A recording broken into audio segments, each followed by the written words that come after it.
sebuah keluarga yang terdiri dari ayah, ibu, dan seorang gadis remaja yang bernama Bawang Putih. Mereka adalah keluarga yang bahagia. Ayah Bawang Putih seorang konglomerat yang sangat kaya raya. Mereka hidup rukun dan damai. Namun, suatu hari ibu Bawang Putih sakit keras dan akhirnya meninggal dunia. Bawang Putih sangat berduka, demikian pula ayahnya. Ayah, mengapa ibu pergi meninggalkan kita begitu cepat? Ini memang sudah takdirnya, Nak. Tapi kenapa begitu cepat ya? Aku sama siapa jika sudah tidak ada ibu ya? Sudahlah anakku, yang sudah biarkan sudah. Kamu masih mempunyai ayah yang akan selalu menjaga kamu. Dan di desa itu tinggal seorang janda yang memiliki anak bernama Bawang Merah. Semenjak ibu Bawang Putih meninggal, ibu Bawang Merah sering berkunjung ke rumah Bawang Putih. Dia sering membawakan makanan, membantu Bawang Putih membereskan rumah, atau hanya menemani Bawang Putih dan ayahnya mengobrol. Bawang Putih, ini ada sedikit makanan untukmu dan ayahmu. Terima kasih ibu. Ya, sama-sama. Ya udah, ibu pulang dulu ya. Oh iya, salam buat Bawang Merah ya. Iya, Mas. Pada akhirnya, ayah Bawang Putih berpikir bahwa mungkin lebih baik kalau ia menikah saja dengan ibu Bawang Merah. Dengan pertimbangan dari Bawang Putih, maka ayah Bawang Putih menikah dengan ibu Bawang Merah. Bawang Putih, jika ayah menikah dengan ibu Bawang Merah, kamu setuju atau tidak? Aku setuju, ayah. Soalnya ibu Bawang Merah begitu baik pada kita. Baiklah kalau begitu, bagaimana denganmu Bawang Merah? Aku setuju, ya kan Bu? Iya, anakku yang cantik. Awalnya ibu Bawang Merah dan Bawang Merah sangat baik kepada Bawang Putih. Namun lama-kelamaan sifat asli mereka mulai kelihatan. Mereka kerap memarahi Bawang Putih dan kerap memberinya pekerjaan yang berat jika ayah Bawang Putih sedang pergi ke kantor. Tentu saja ayah Bawang Putih tidak tahu karena Bawang Putih tidak pernah menceritakannya. Putih, kamu harus mengepel, cuci piring, dan semua pekerjaan rumah harus kamu selesaikan. Baiklah ibu. Putih, kamu harus membersihkan kamarku yang berantakan. Iya kak. Suatu hari ayah Bawang Putih jatuh sakit dan kemudian meninggal dunia.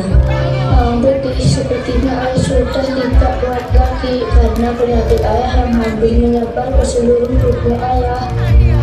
Ayah, Putih mohon, ayah jangan tinggalin Putih ya. Nah, kalau ayah pergi baik-baik ya, Nak. Ya ayah. Aku titip Putih ya. Ya ayah. Ayah, jangan tinggalin Putih ya. Sejak saat itu, Bawang Merah dan Ibu Bawang Merah semakin berkuasa dan semena-mena terhadap Bawang Putih, sampai Bawang Putih hampir tidak pernah beristirahat. Putih, kamu harus bangun sebelum subuh untuk mempersiapkan air mandi dan sarapan untuk saya dan Bawang Merah. Kemudian, kamu harus menyirami kebun dan mencuci baju. Tapi jangan mencuci di kamar mandi, kamu harus mencucinya ke sungai. Lalu, kamu harus menyetrika dan membereskan rumah. Mengerti?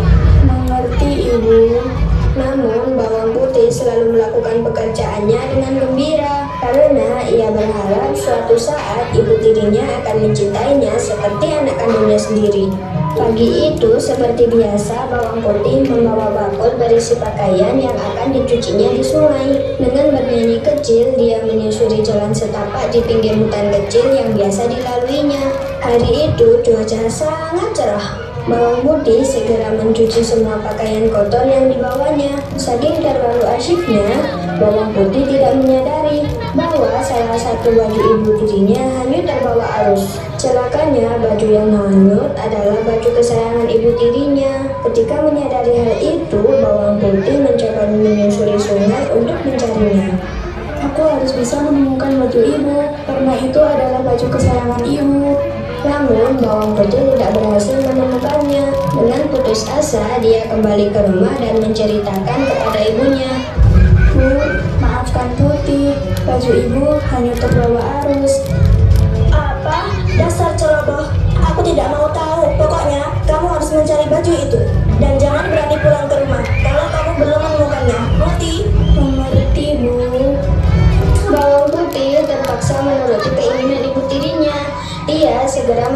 sungai tempatnya mencuci tadi. Matahari mulai meninggi, namun bawang putih belum juga menemukan baju ibunya. Dia memeriksa setiap juluran akar yang menjorok ke sungai. Siapa tahu baju ibunya tersangkut di sana.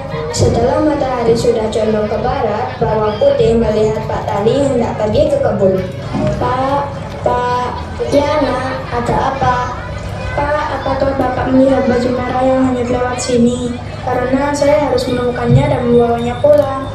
Ya, tadi saya lihat nak. Coba kamu telusuri sungai ini, dan di ujung sungai ini kamu akan menemukan sebuah gubuk.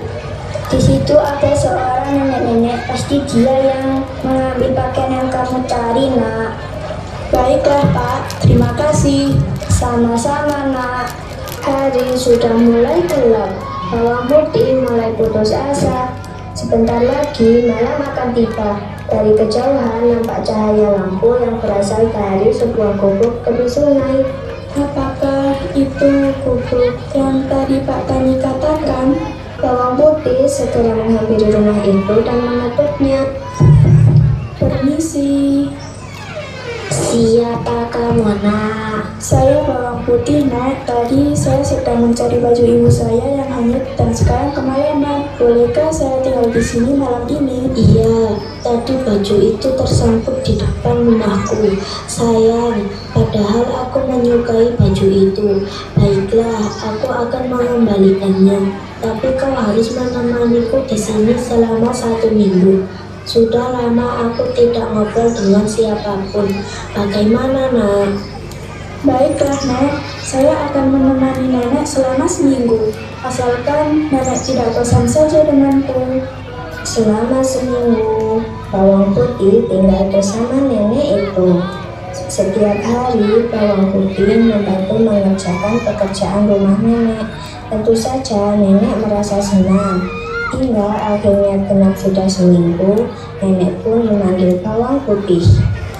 Nak, sudah seminggu kau tinggal di sini, dan aku senang karena kau anak yang rajin dan berbakti. Untuk itu, sesuai janjiku, kau boleh membawa baju pulang. Dan satu lagi, kau boleh memilih salah satu dari semangka ini sebagai hadiah. Tidak usah, Nek. Ayolah, bawang putih. Ya sudah, Putih memilih yang kecil ya, Nek. Mengapa kamu memilih yang kecil, bawang putih? Saya takut tidak kuat membawa yang besar, Nek.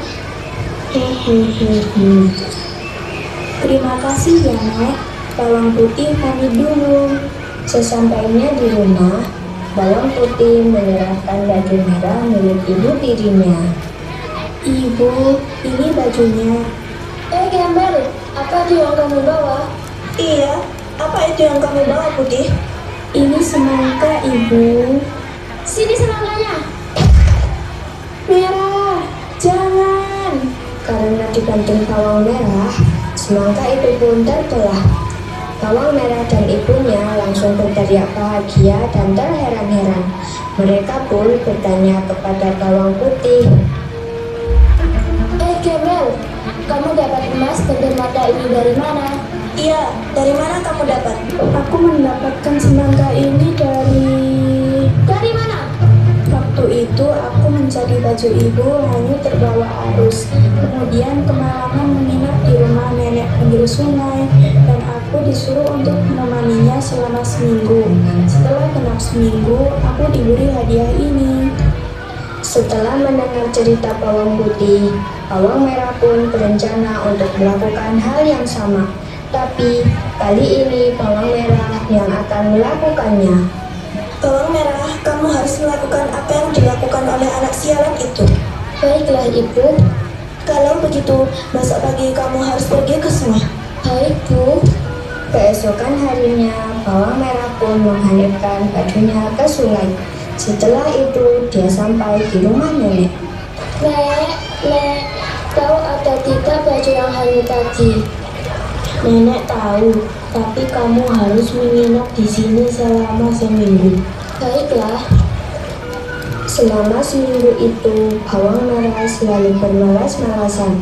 Kalau ada yang dikerjakan, pasti hasilnya tidak bagus karena dikerjakan dengan asal-asalan. Akhirnya setelah seminggu, nenek pun membolehkan bawang merah pulang. Bukankah seharusnya nenek memberiku semangka sebagai hadiah karena menemanimu selama seminggu? Ya sudah, silahkan kamu memilih salah satu dari semangka ini. Sesampainya di rumah, bawang merah pun menemui ibunya. Dengan gembira memperlihatkan semangka yang dibawanya. Karena takut bawang putih minta bagian, mereka pun menyuruh bawang putih untuk pergi ke sungai. Putih, sana pergi ke sungai, cuci baju-baju yang kotor. Baiklah ibu. Setelah bawang putih pergi, mereka pun membelah semangka tersebut. Tapi ternyata yang keluar bukan emas, melainkan binatang berbisa seperti ular. Binatang itu pun langsung menyerang bawang merah dan ibunya hingga tewas.